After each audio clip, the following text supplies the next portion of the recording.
And yes, part 2 of the same.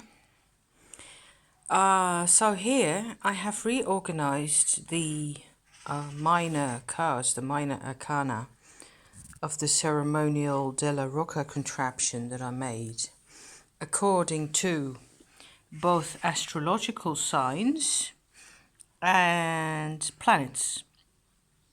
So we have to bear in mind this is a traditional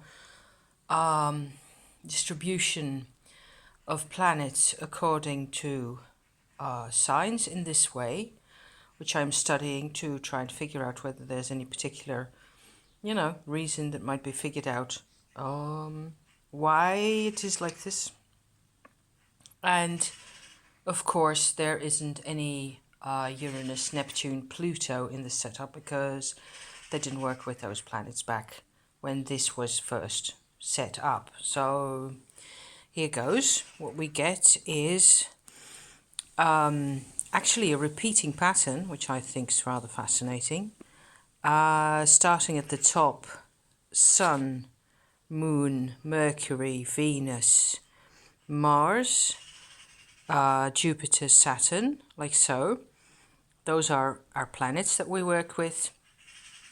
And there's 5 positions where a planet recurs during the year, during the zodiacal year.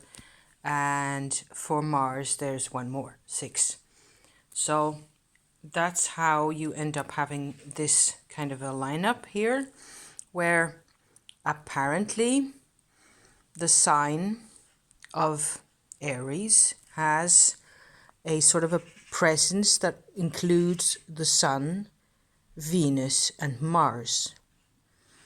For Taurus, it is Moon, Mercury, and Saturn, and so on and so forth. So what I found interesting looking at this, I'm hoping that I can catch this actually, is that we have 5 different rows here with, these different signs. Then there's like a hinge in the middle that has a different setup.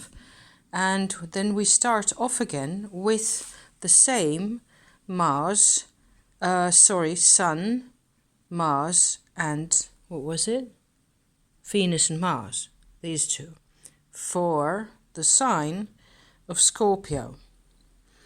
And so of course that's not the opposition to Aries. It isn't like that. It's like in the middle there's this set of 2 that have a different combination of planets to them. And of course, like we saw in the previous video, this is the 8, 9, and 10 of Pentacles applying to Virgo. So this one doesn't occur again, the same setup like this.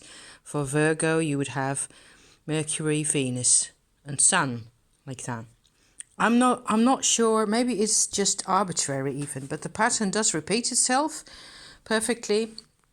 Those 3 cards here at the end, the 3 last cards of the Cups suit for Pisces.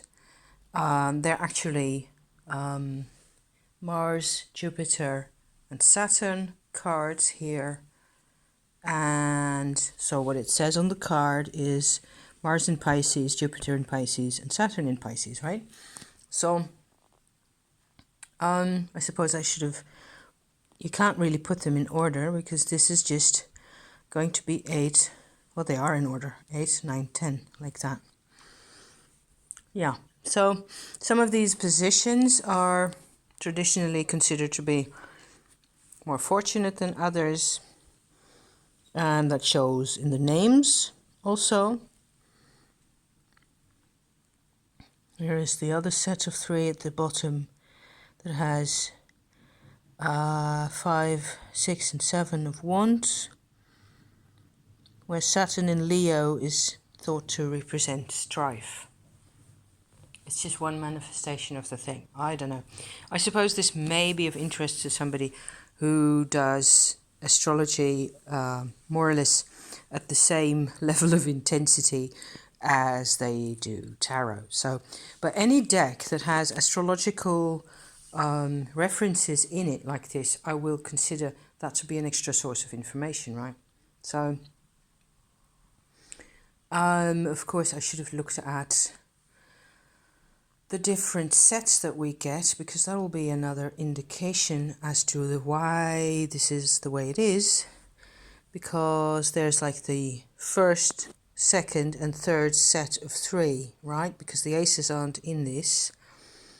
So we start off with a 2, 3, 4 set, then we go to a 5, 6, 7 set, and then to a 8, 9, 10 set. And that's how that goes constantly. So I hope this is just entertaining to somebody out there, you know. Thank you for watching, you guys. See you soon. Bye bye.